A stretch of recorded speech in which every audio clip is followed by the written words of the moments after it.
Bonjour à tous, c'est Frédéric de la chaîne The Fred Ludo Games. J'anime cette chaîne et soyez les bienvenus. Aujourd'hui, on va parler d'un Tower Defense, un de plus. C'est pas le premier que je présente et je vous invite à aller voir au petit i là, de cliquer dessus et je vais mettre des playlists dans lesquelles se trouvent des Tower Defense, entre autres ceux de Léandre Proust. Mais ce n'est pas l'objet d'aujourd'hui, car aujourd'hui on va parler de Zombie Roll. Zombie Roll, c'est édité chez Cosmodoc, c'est un print and play, et le concept est très simple. Allez savoir pourquoi vous êtes réfugié dans la cabane de votre tata, et subitement une horde de zombies attaque la cabane. Et bien entendu, il va falloir la défendre pour remporter la partie. Et heureusement, tata elle collectionne les rouleaux de fer barbelé. Ne me demandez pas pourquoi, c'est comme ça. Et d'ailleurs, c'est pas des fers barbelés, ce sont des fils barbelés. Mais ça revient au même, il va falloir entourer la maison, afin d'empêcher les zombies de rentrer. Et si les zombies arrivent, ma foi, vous allez passer un seul quart d'heure.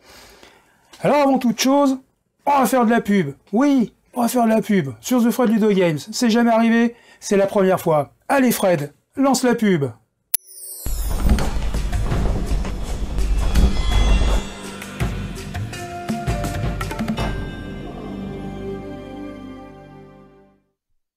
Chez My Ludo, il y a tout ce qu'il faut. Des jeux et des ludos. Bon, et ben je crois que je vais pas envoyer la facture. Laissons tomber la pub. Qu'est-ce qu'il faut pour jouer? Il faut imprimer un plateau de jeu, 4 dés et des stylos. Quel est le but du jeu? Je l'ai déjà dit. Il va falloir entourer sa cabane avec du fil barbelé. Et ils sont comment les zombies?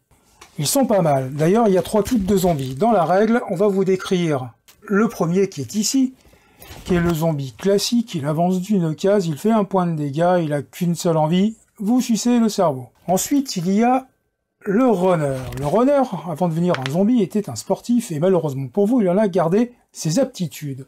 Le runner court et se déplace de 2 cases, mais ne fera qu'un point de dégâts. Ensuite, il y a le fatty.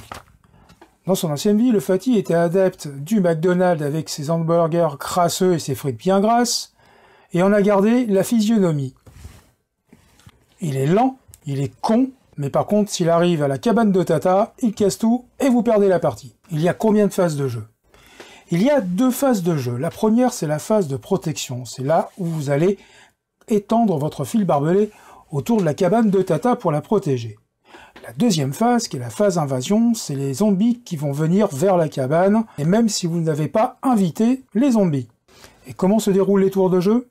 C'est très facile. Vous allez jeter, du moins le joueur actif, pas forcément vous, le survivant actif va jeter les 4 dés simultanément. Il n'additionne pas les résultats et il va former 2 paires. La première paire, il va la mettre au centre de la table, et la seconde paire, il la disposera à côté. Il l'aura écartée.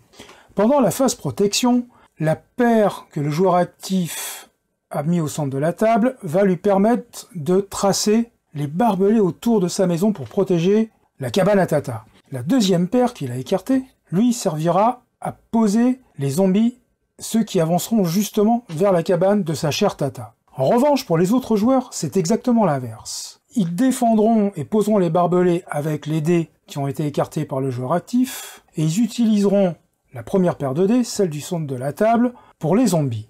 Alors on pose comment du barbelé? Eh bien, poser du barbelé, c'est extrêmement facile. Sur la grille que vous voyez ici, vous avez des piquets à chaque coin du terrain, n'est-ce pas? C'est de là que va partir le fil barbelé. L'aire de jeu est représentée également en blanc avec des petites croix. Chaque section de fil barbelé partira soit d'un piquet, soit d'une petite croix lorsqu'il y aura des sections en place. Il y a autre chose à dire avec les barbelés? Oui, il y a autre chose. Quelques règles particulières. Par exemple, dans la règle, sur cet exemple-là, vous ne pouvez pas tracer un segment de barbelé s'il y a un zombie présent. En revanche, rien ne vous empêche effectivement de passer une section entre les zombies.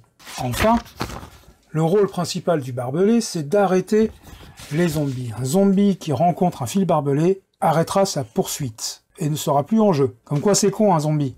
Alors pendant la phase invasion, qu'est-ce qui se passe?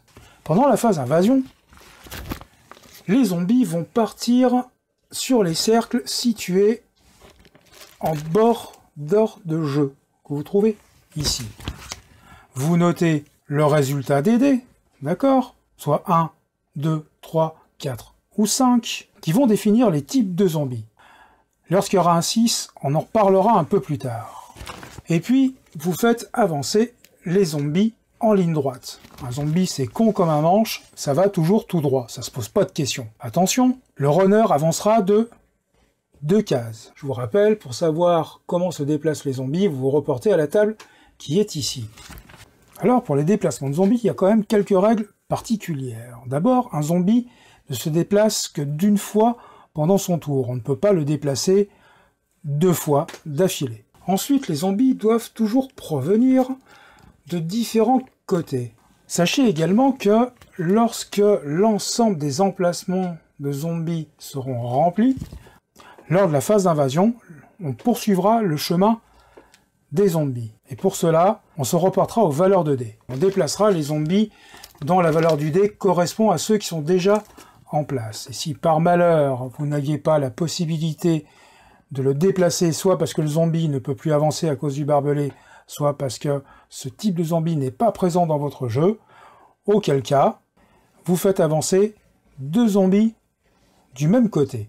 Enfin, sachez que pour les zombies, lorsque on jouera un 6 dans la phase invasion, on aura droit à une ruée de zombies. Et ça, c'est vraiment pas drôle. C'est pas cool. Et Tata, elle va pas être contente. Dans ce cas, vous ferez avancer un zombie de chaque côté. Attention, si c'est un runner, il avancera 2 cases. Ne l'oubliez pas. Mais vous n'êtes pas bête au point de faire avancer un runner. Car oui, effectivement, c'est vous qui allez choisir le zombie qui va avancer. L'autre dé, je vous rappelle qu'on joue par paire, hein, n'est-ce pas? Souvenez-vous, il sera résolu d'une manière classique. Et si vous avez un double 6, eh ben c'est double peine. Vous avez double ruée de zombies. Ha! Ça, Tata va pas être contente du tout. Ben alors la fin de partie, c'est quand? La fin de partie va intervenir suivant 2 cas, voire 3. Le premier, vous avez entouré la maison de Tata avec du fil barbelé, et aucun zombie ne peut parvenir jusqu'à la cabane. Vous remportez la partie. Enfin, du moins le premier qu'il y arrive. Ou alors, un Fatih, vous savez, les gros zombies de McDo, est arrivé dans la cabane de Tata, et il a mis un Bronx pas possible. Et au passage, il vous a bouffé. Vous perdez la partie. Enfin, du moins, vous êtes éliminé et les autres joueurs continuent à jouer. Ou bien, 2 zombies parviennent jusqu'à la cabane et font 1 point de dégâts. Attention à la subtilité de la règle. Il va falloir qu'il y ait 2 points de dégâts du même côté pour que la partie s'achève et que les zombies rentrent et fassent une petite danse avec vous. Ben ouais, c'est comme ça que ça se passe. Si ça vous arrive, cochez bien la petite case correspondance. Quand 2 zombies atteindront un côté, on cachera... Non, pardon, on cachera pas. On cochera la petite case. Il peut y avoir des égalités? Oui, il peut y avoir des égalités et la règle prévoit plusieurs cas.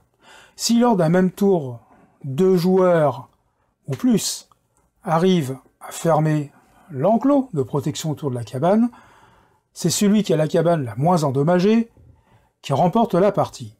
Mais ce n'est pas tout. En cas de nouvelle égalité, c'est celui qui aura le moins d'espace entre sa cabane et le fil barbelé.